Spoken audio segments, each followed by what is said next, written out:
ইফতারের পর লেগে গেছি ঘর গোছানোর কাজে। একদিন পরেই ঈদ, তাই একটু ঘরবাড়ি গোছগাছ করছিলাম। দিনের বেলায় বাসায় এসেছিল মেহমান। ইফতার তৈরি করতে করতে অন্য কিছু সময় পাইনি, তাই ইফতারের পরেই কাজে লেগে পড়লাম। প্রথমে ঘরটা ঝাড়ু দিয়ে মুছে নিয়েছি, তারপর আস্তে আস্তে বাকি কাজগুলো করব। ঘর মোছা শেষ করে আমি চলে এসেছি আমার রুমটা একটু গোছাতে।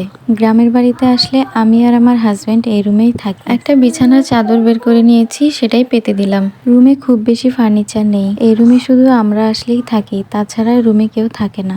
এই যে এই ঘরটা টুকটাক করে গুছিয়ে নিলাম। আমাদের রুমের খাটের নিচে আমার শাশুড়ি মুরগি ওমে বসিয়েছে। যাক, তারপর চলে এলাম রান্নাঘরের টেবিলটা গোছাতে।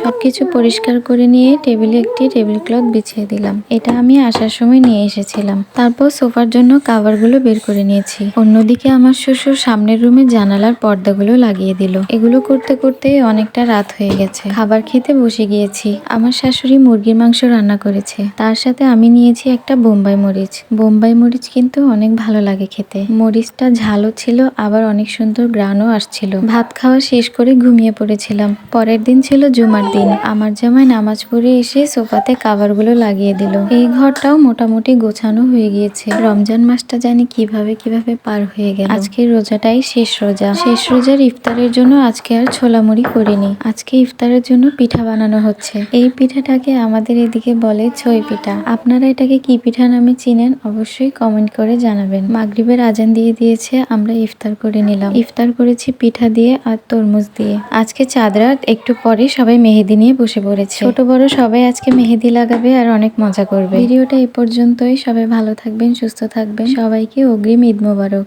আল্লাহ হাফেজ।